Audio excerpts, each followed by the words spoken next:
Hello बच्चों, कैसे हैं आप सब। हम उम्मीद करते हैं कि आप सब खुश होंगे, मस्त होंगे और अपने तैयारी में व्यस्त होंगे। तो आज हम बात करेंगे केबीएस एनबीएस के एग्जाम स्ट्रेटजी के बारे में। और tier two exam, tier one तो आप ये मान के चलिए कि आप क्वालिफाई कर ही जा रहे हैं, ठीक है। अब मेन और ये तो आपको यहाँ बहुत मार्क्स लाने से मतलब नहीं है। यहाँ सिर्फ आपको क्वालिफाई कर जाना है टीयर वन में।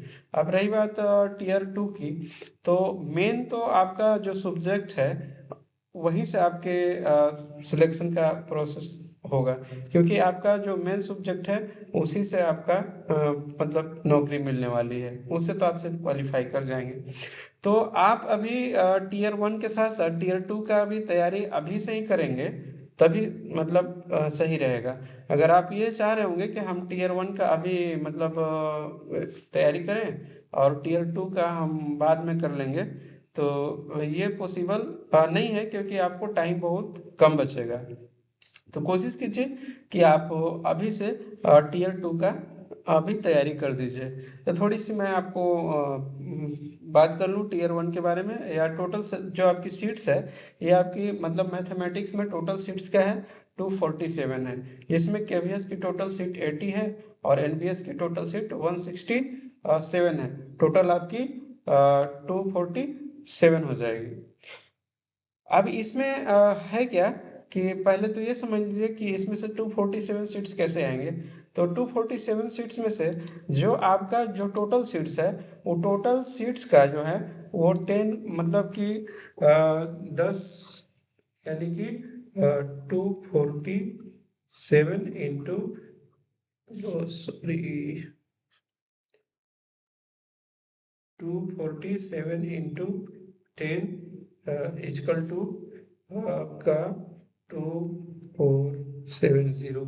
ये आपकी टोटल जो है, ये टीयर वन से आपको सिलेक्ट करके ये जाएंगे, इतने बच्चे आपके टीयर टू में अपीयर हो रहे होंगे, ठीक है। तो ये अब ये क्या होगा कि इतने जो जाएंगे, अब इतने बच्चे जो है वो आपको टीयर टू के लिए अपीयर होंगे। मतलब 2470 स्टूडेंट्स जो है वो आपके इतने जा रहे होंगे टीयर टू में। अब इसके बाद क्या होगा कि अब यहाँ से जो है कि अब जितने वैकेंसी है उस वैकेंसी के मतलब अब 3 गुना स्टूडेंट्स जो है अब अपीयर होंगे। यानी कि यहाँ से आपका कितना हो जाएगा, टोटल वैकेंसी से आप 3 से मल्टीपल कर सकते हैं, वो आपकी आ जाएगी। यानी कि आप 247 इंटू 3 इजकल टू 1 और 3, 3 दूनी के 6, यानी कि टोटल 631 बच्चे होंगे जो टीयर टू क्वालिफाई करेंगे। अब इस बच्चों में से अब इतने बच्चे इंटरव्यू के लिए जा रहे होंगे। अब इसमें से अब इसके में से एक मतलब कि एक बच्चा सिलेक्शन होगा। मतलब इसको आप 3 से डिवाइड कीजिएगा तो ये आ जाएगा, मतलब 3 में से एक स्टूडेंट्स को लिया जाएगा। तो अब बात करें कि आप अगर इसमें आना चाह रहे हैं, 631 में आना है, तो आपको तब यहाँ करके कंपटीशन बहुत हाई हो जाने वाली है 2470 में। तो यहाँ पे आपको सबसे ज़्यादा मेहनत करने की ज़रूरत है मेन सब्जेक्ट में।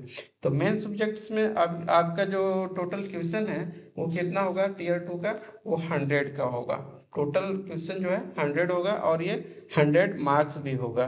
तो इसमें ऑब्जेक्टिव आपका 60 होगा, डिस्क्रिप्टिव आपका सॉरी एक चीज़ यहाँ पे मिस्टेक हो रही है, ये आपके 40 नहीं, ये आपके 10 होंगे, यहाँ पे 10 क्वेश्चन, ये आपका 10 क्वेश्चन है। तो ये आपका वो 4 मार्क्स का होगा। ये जो 10 क्वेश्चन है वो 4 मार्क्स का होगा। और आपके टाइम का जो ड्यूरेशन है वो आपका 2.5 घंटे की आने वाली है।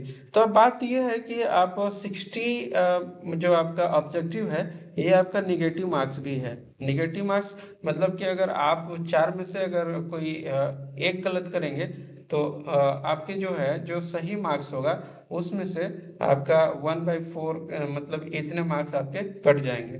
मतलब जो जितना मान लीजिए कि आपको 4 क्वेश्चन के 4 में से मान लीजिए 3 सही है और आपने एक गलत कर दिया, तो आपके जो 3 सही थे उस 3 सही में से जो आपको 0.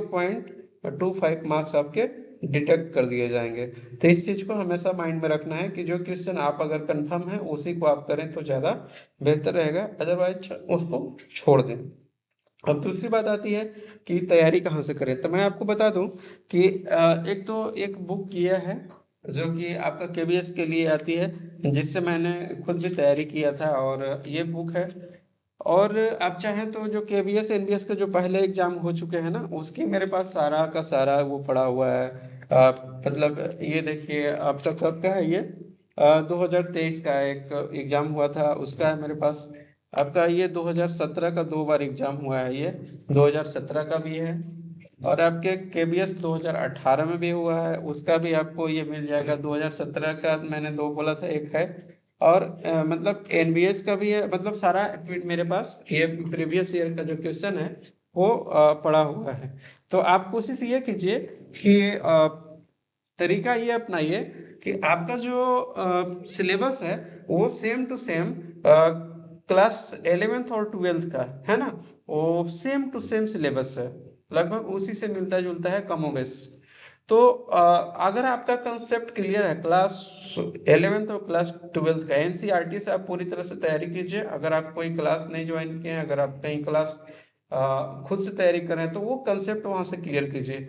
वहाँ से क्या होगा कि आपका जो ये 40 मार्क्स का जो क्वेश्चन है, आपको जब वहाँ से सॉल्व करने की आदत जब बन जाएगी तो आप इसको अच्छे से कर पाएंगे। ठीक है।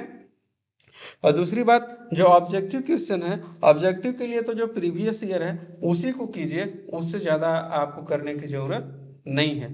केवल प्रीवियस ईयर, उससे आपको एक बेस मिल जाएगा कि आपका एक मतलब किस तरह का क्वेश्चन रहेगा। तो ज़्यादा से ज़्यादा आप प्रीवियस ईयर पर ध्यान दीजिए, और इधर तो आप एनसीईआरटी के बुक से जो क्वेश्चन है उसको मतलब पूरी कंसेप्ट के साथ क्लियर रखिए। और एक बात और मैं आपको ऐड करना चाहूँगा, बात यहाँ पे जो एग्ज़ाम हो रही है, बात नॉलेज की नहीं है, बात यह है कि कम समय में कौन बेहतर काम कर सकता है। तो आप ऐसा नहीं है कि आप जो आज एग्जाम जो भी देने आ रहा होगा बच्चा, तो इसका मतलब है कि वो मतलब क्लास 11 12 से लेकर के एमएससी तक तो मैथ पढ़ा है ना। तो एमएससी तक मैथ पढ़ा है तो नॉलेज तो उसके पास है ही, लेकिन सबसे बड़ा बात है कि कम टाइम में और मैक्सिमम क्वेश्चन सॉल्व करना। तो जो इस काम को करेगा उसी का सिलेक्शन होने वाला है। ठीक है। तो आप अपना एक प्लान बनाइए, उसके हिसाब से तैयारी कीजिए तो ज़्यादा बेहतर रहेगा।